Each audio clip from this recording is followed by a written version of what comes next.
Dans le coffre de ma voiture, il y a une mobilette entière en pièces détachées. Je vais te montrer ça.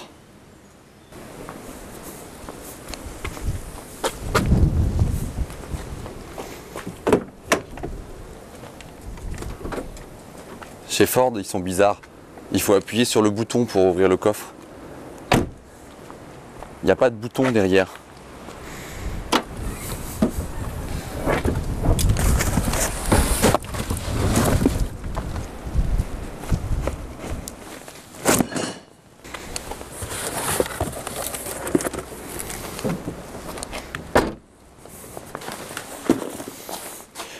Acheté chez Mir35, acheté chez Scootfast, et j'avais déjà acheté plein de choses chez 50 Factory. Alors qu'est-ce qu'on a?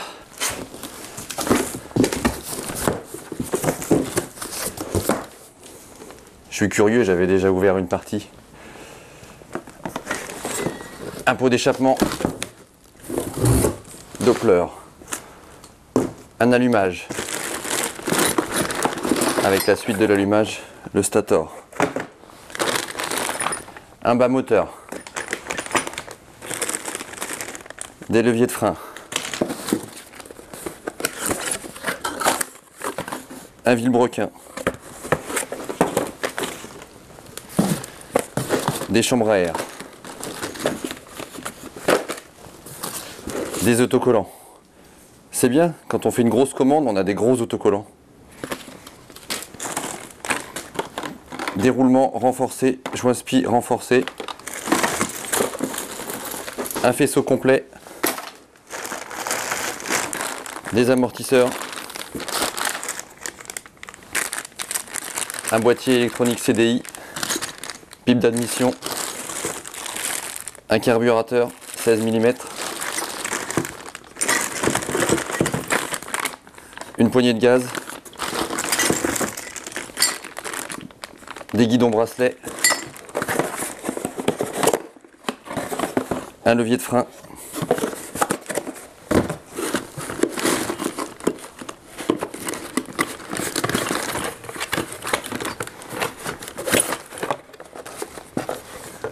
un variateur,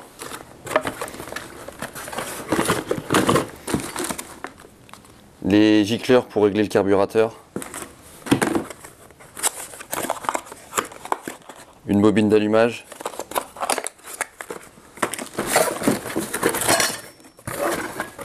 un pignon, une couronne arrière je veux dire, et un plateau. Ensuite,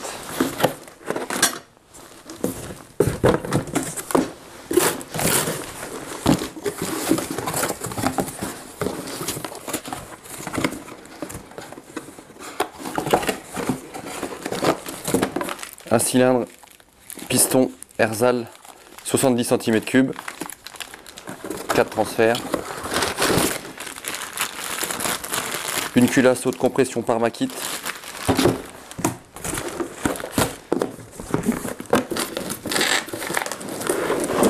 et comme je te disais, j'avais déjà acheté plein de choses chez 50 Factory, une chaîne, des joints, des outils, etc. etc. Donc voilà, il me reste encore des pièces à recevoir sur la partie cycle. Donc là, je vais attaquer le moteur. Donc ce que j'ai fait, moi déjà, j'ai monté les joints spi, les roulements renforcés, avec une cage en polyamide, pour tenir l'augmentation de puissance avec le kit 70.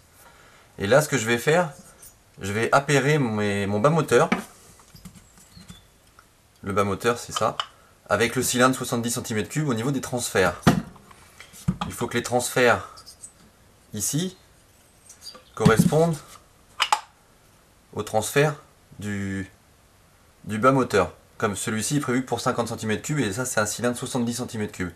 Donc là je vais gratter, j'ai déjà fait des repères. Je ferai celui-là après. Et je vais gratter à la Dremel pour enlever un peu de matière. Donc tu vas pouvoir entendre avec moi le doux chant de la Dremel gratouillant tendrement l'aluminium. C'est magique.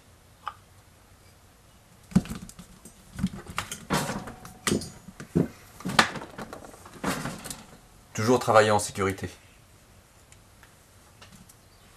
Mes collègues de boulot comprendront.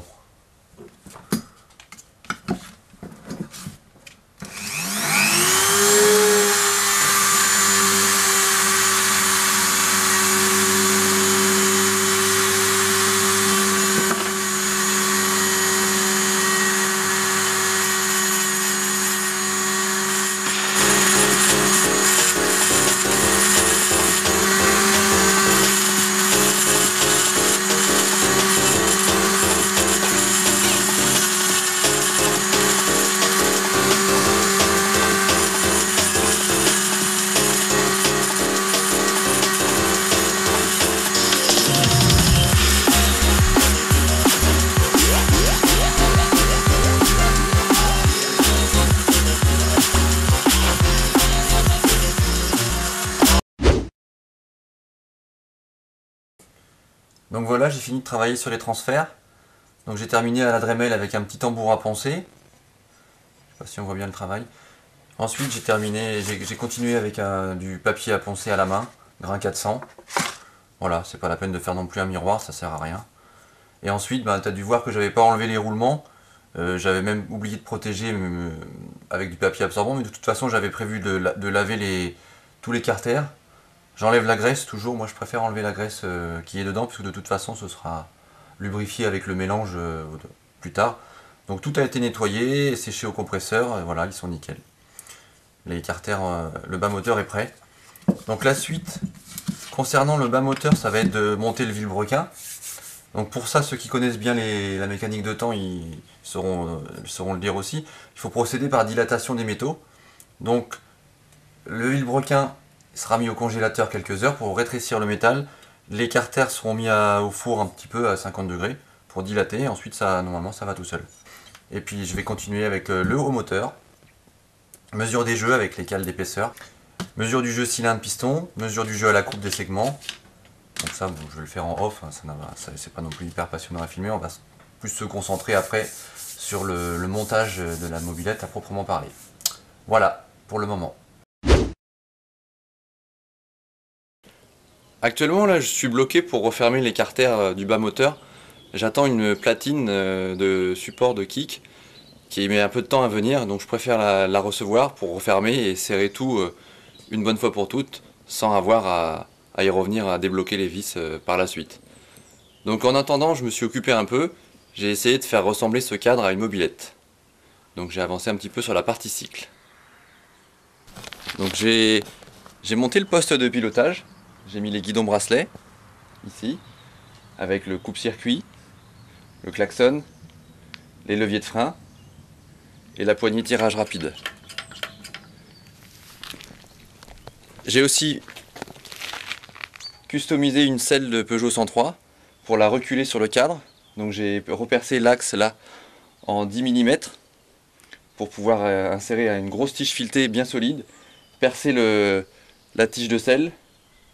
À l'arrière, j'ai fabriqué des petites fixations qui sont fixées sous la selle pour que ce soit bien solide. Et normalement, je vais laisser la selle comme ça, avec son effet rouillé que j'ai verni pour stabiliser la rouille. Normalement, ça ne bougera pas et ça reste. Le style me plaît beaucoup. J'ai aussi commencé la partie électrique en perçant le cadre pour fixer la platine, support de bobine haute tension, le CDI et le régulateur de tension derrière. Donc voilà où j'en suis actuellement. Il y a aussi autre chose que je dois te montrer, parce que si tu suis un peu mes vidéos sur ma chaîne, tu dois voir souvent le garage et les établis bien rangés, propres et tout ça. Ça, c'est ce que je montre sur YouTube, parce que quand on fait des vidéos YouTube, on peut tricher. On peut ranger avant de filmer, etc. Mais je vais te montrer la réalité du speed road garage hors caméra.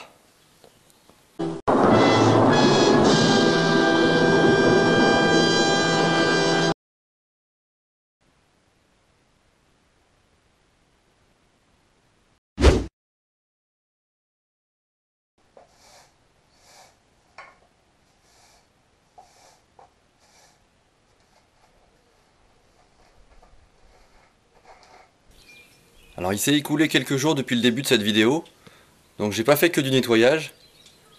J'ai été chercher mes pièces en peinture qui était parti en se faire thermolaquer et sabler. Enfin, sabler et thermolaquer, c'est mieux. Donc j'ai pu faire un tout petit peu de montage sur la mobilette. Je vais te montrer ça. Donc depuis le début de la vidéo, je suis allé chercher les jantes. Donc sablé, thermolaqué en noir mat. J'ai monté les roulements dans les jantes.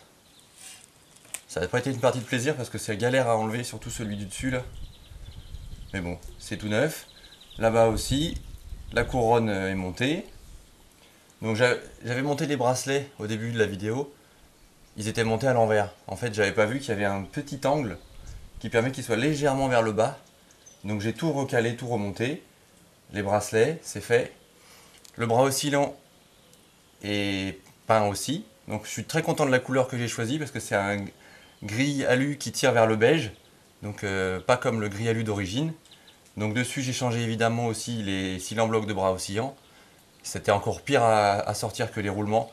À la presse, ça se mettait de travers, etc. J'ai réussi à les monter, c'est nickel. Amortisseur monté, évidemment. Tout est ok. Maintenant on va aller faire 2-3 bricoles en attendant. J'attends toujours mes pneus, qui sont toujours bloqués en Allemagne, je ne sais pas pourquoi. Les pneus et puis la platine de kit pour faire le moteur. On va déjà aller bricoler un peu le variateur et le pot d'échappement. Donc ça c'est la rotule du pot d'échappement. Ça vient juste en sortie du moteur. Et d'origine, c'est livré avec une rondelle, une bride. Normalement le diamètre il fait ça. C'est livré avec une bride pour réduire la vitesse pour notre sécurité. Donc il faut surtout ne jamais l'enlever. C'est très dangereux.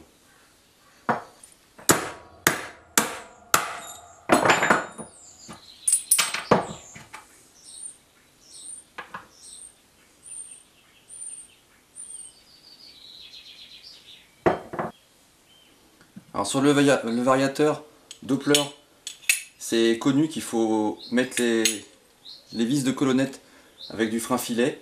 Moi j'ai pris du frein filet fort pour éviter qu'elles se dévissent quand le variateur monte. Donc je l'ai fait.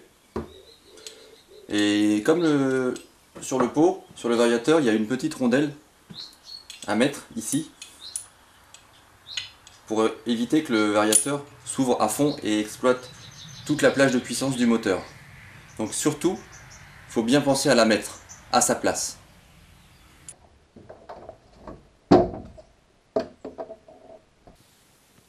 J'ai également monté les freins arrière,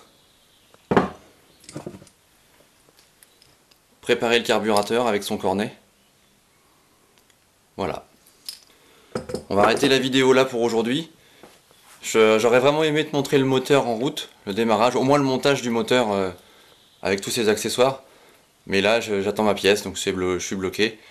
On va arrêter et puis la suite au prochain épisode. Salut!